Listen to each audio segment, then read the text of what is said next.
Olá pessoal, meu nome é Iris Vânia Santos Rosa, eu sou professora do mestrado acadêmico e dos cursos de especialização do IBET e eu soube que vocês nos próximos dias terão aula sobre suspensão de exigibilidade do crédito, mandado de segurança e liminares. Então vim conversar um pouquinho com vocês sobre esse tema, mostrando a importância dele dentro do contexto da teoria desenvolvida pelo professor Paulo de Barros Carvalho, construtivismo lógico-semântico, e a importância também das aulas de processo tributário para a definição, para a efetiva aplicação dessa teoria, né, no contexto jurídico nacional, e obviamente que isso tudo dentro desse dinamismo, dessa agilidade do processo tributário no Brasil.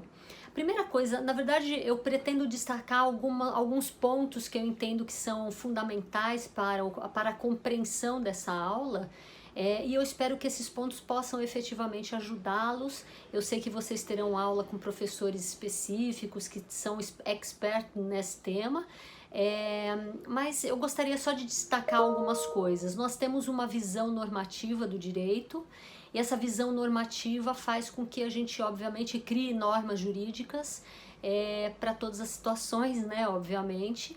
E o nosso primeiro contexto para a aula processual é o destaque da norma jurídica completa, em que contém uma norma primária, que é a norma de direito material, que traz no seu bojo uma obrigação tributária. E essa norma primária, ela impõe uma relação jurídica no seu consequente, e obviamente que todo tipo de discussão relacionada a essa relação jurídica pode se instaurar uma norma secundária, que é a norma processual, e essa norma processual terá como seu consequente uma efetiva sanção, porque envolve-se digamos assim, um terceiro elemento, que é o Poder Judiciário. Mas além disso, além dessa visão da norma jurídica completa, e destacando que então, se estamos falando de uma aula processual, estamos no contexto de uma norma instrumental secundária. Além disso, nós trabalhamos também para a dinâmica processual com o que a gente chama de ciclo de positivação do direito ou processo de positivação do direito, e esse processo ele possibilita que a gente identifique exatamente quais são as ações tributárias que nós podemos usar e quais os momentos que essas ações tributárias podem ser utilizadas. E o mandado de segurança, obviamente, que está inserido nesse contexto, e por isso que é necessário a gente falar sobre o ciclo de positivação. Mas o que significa exatamente esse ciclo? Esse ciclo nada mais é do que a expressão da própria criação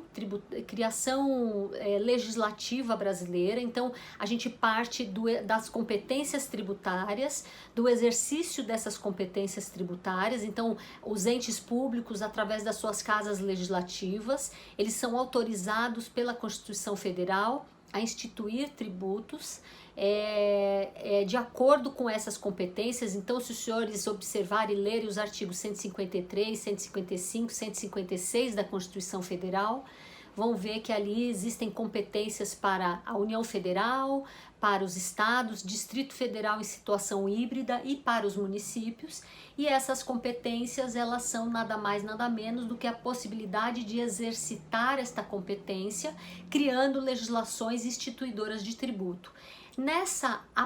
Até aqui, esse momento que a gente está conversando, nós estamos falando de normas que são criadas para todas as pessoas de forma hipotética, é o que a gente chama de normas gerais e abstratas para todos de forma hipotética.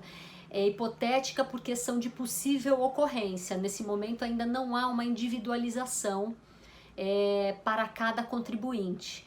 Mas além disso, o ciclo de positivação ele prossegue. Então, a partir do momento em que a norma jurídica é inserida no ordenamento jurídico, no nosso sistema jurídico, então ela já pode ser cobrada dentro do contexto da sua vigência. Existe um instrumento que ele, a partir da vigência da lei, ele instrumentaliza a cobrança de forma a individualizar essa cobrança a cada contribuinte. Esse instrumento chama-se lançamento tributário. O lançamento tributário ele pode ser feito exclusivamente pelos entes, o nosso lançamento de ofício, ele pode ter a participação dividida com o contribuinte e ele pode também ser feito exclusivamente pelo contribuinte, que é o caso do lançamento por homologação, em que o contribuinte declara, paga antecipadamente e aguarda a homologação da fiscalização, né, da autoridade administrativa em relação àquilo que foi praticado. Bom, o lançamento então é um marco dentro do ciclo de positivação, em que nós antes falávamos de uma norma geral e abstrata, e com o lançamento, que constitui o crédito tributário, nós passamos a falar em normas individuais e concretas, portanto já direcionadas aos contribuintes especificamente e de forma concreta ao pagamento. Então, ocorrendo o lançamento dentro do ciclo de positivação, espera-se de forma regular que o contribuinte realize o pagamento do tributo. Com o pagamento, hipótese de extinção do crédito tributário, artigo 156.1 do CTN, então encerra-se o processo de positivação. Mas a gente sabe que nem sempre há o pagamento, não é? Então, não havendo pagamento, por exemplo, eu posso instaurar uma norma secundária, eu não, os procuradores que representam os entes públicos, eles podem instaurar a norma secundária, inscrevendo na dívida ativa aqueles créditos não pagos e promovendo e propondo as ações de execução fiscal. Então, esse é o contexto brasileiro para a arrecadação tributária.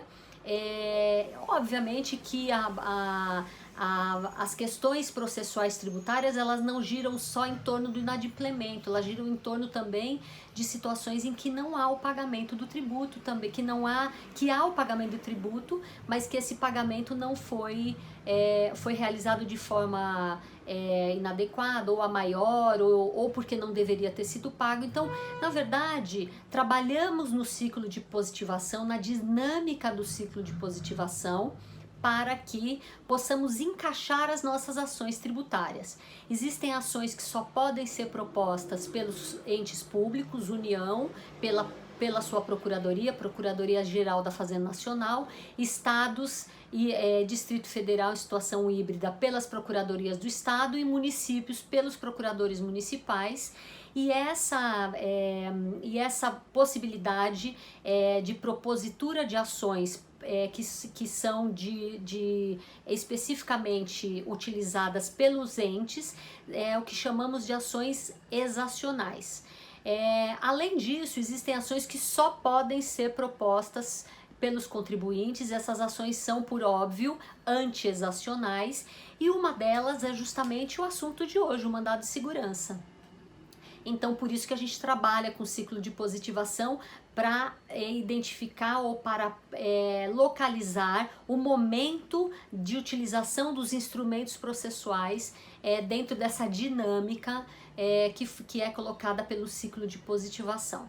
Além disso, a suspensão da exigibilidade, que é o primeiro tema, né, que vai ser tratado, obviamente a gente coloca o artigo 151 para que vocês conheçam, e o artigo 151 ele fala que suspende a exigibilidade do crédito, então ele dá 6 hipóteses. Vocês podem perceber que uma das hipóteses são liminares, é o mandado de segurança, a liminar e mandado de segurança é uma das hipóteses, por isso que ela é aqui tratada dentro desse contexto. Mas nós temos outras possibilidades também, como a moratória, como o depósito do montante integral, como as reclamações e recursos administrativos, né, na esfera administrativa, como a concessão de liminar e mandado de segurança ou liminares em outros tipos de ação. Então, aquelas ações anti-exacionais que os contribuintes podem utilizar se pagou o tributo indevidamente, a maior, ou se não quer pagar o tributo, ou se quer impugnar, ou se ele quer anular uma cobrança que ele entende indevida, ou se ele quer declarar a inexistência de relação jurídica. Essas ações todas são possíveis no formato anti-exacional, portanto, os contribuintes são os autores dessas ações. Então, dentro desse contexto, também é possível a utilização das tutelas provisórias com tendentes a suspender a exigibilidade, porque esse conjunto do processo, dos instrumentos processuais com as hipóteses de suspensão de exigibilidade, porque aí Uma vez suspensa a exigibilidade, o contribuinte pode discutir o seu crédito, pode trazer as razões que o levam a entender que é indevido, que ele não pagou indevidamente, que ele não deveria ter pago e assim por diante. Então, essa conjugação de suspensão de exigibilidade do crédito com ações anti-exacionais é muito comum e é exatamente o melhor dos mundos para todos os contribuintes que querem efetivamente demonstrar que não devem aquele tributo ou que deveriam pagar em um outro formato. Existem outras hipóteses também, outras consequências aí relacionadas à suspensão da exigibilidade que vocês vão estudar mais profundamente na aula expositiva, não é? Mas tem uma outra questão também importante a falar sobre o próprio mandado de segurança, né? É interessante que esse instrumento é um instrumento constitucional que foi colocado à nossa disposição e se vocês visualizarem, né, lerem o artigo 5º, inciso 69 da nossa Constituição Federal, vocês vão ver que o próprio inciso já identifica todas as características do mandado de segurança, inclusive os elementos desse tipo de ação. Então é muito interessante. Olha só, eu vou pedir licença para ler para vocês. O inciso 69 diz: conceder-se-á mandado de segurança para proteger direito líquido e certo, primeira informação, não amparado por habeas corpus e habeas data, então exceções, quando o responsável pela ilegalidade ou abuso do poder for autoridade pública ou agente de pessoa jurídica no exercício das atribuições do poder público. Então, obviamente que a proteção desse direito líquido e certo que o mandado de segurança nos proporciona é autorizado diante de um ato coator praticado por uma autoridade administrativa que a gente entende legal. É um instrumento constitucional que tem muita força e que pode ser usado em todos os momentos do ciclo de positivação, tanto de forma preventiva como de forma repressiva. Vamos entender melhor o que é isso? Quando eu disse para vocês que dentro do ciclo nós temos um marco, que é o lançamento tributário, então existem coisas que acontecem antes do lançamento, portanto temos aí as situações preventivas, e coisas que acontecem depois do lançamento, situações repressivas. E é exatamente aí que a gente pode utilizar o mandado de segurança preventivo antes do lançamento e o mandado de segurança repressivo depois do lançamento para discutir violação de direito líquido e certo diante de um ato coator praticado por uma autoridade administrativa. Matéria tributária e processual tributária, as nossas relações jurídicas são sempre em relação aos entes públicos. O ente sempre faz parte da relação jurídica. Então, obviamente que é muito comum atos coatores, né, ou pelo menos um entendimento por parte dos contribuintes de que há um ato coator. E obviamente a possibilidade de utilização desse instrumento, mandado de segurança, que é muito importante. Além disso, o mandado de segurança ele tem uma lei específica, a Lei 12.016 de 2009, que é uma lei que traz todo o procedimento ao qual o mandado de segurança é recebido pelo Poder Judiciário. Então, é muito interessante a utilização do mandado de segurança pelos contribuintes e mais interessante ainda, e aí já partindo agora para o final desse pequeno bate-papo, essa pílula, como chamam, não é? Em relação às liminares. Liminar em mandado de segurança é hipótese de suspensão de exigibilidade, portanto, a liminar concedida, ela proporciona uma certa tranquilidade para o contribuinte discutir sobre aquele crédito tributário. E obviamente que essa liminar ela tem um contexto que deve trazer no seu bojo um direito violado, que é o que a gente chama de fumus boni iuris, e obviamente que esse direito ele cause ou possa causar um prejuízo muito grande, que seria o nosso perículo in mora. Então essas duas informações elas têm que estar efetivamente demonstradas no pedido liminar do mandado de segurança para que o contribuinte possa ter direito à suspensão de exigibilidade. Então, obviamente que esse tema é um tema apaixonante. Eu tenho certeza que a aula de vocês será uma aula maravilhosa, que vocês vão curtir muito. Façam perguntas aos professores, porque nós estamos aqui justamente para isso, para auxiliá-los nas dúvidas. Esse é o melhor momento para aprendizado. Eu desejo a todos boa sorte, bons estudos e me coloco sempre à disposição para auxiliá-los. Boa tarde e muito obrigada.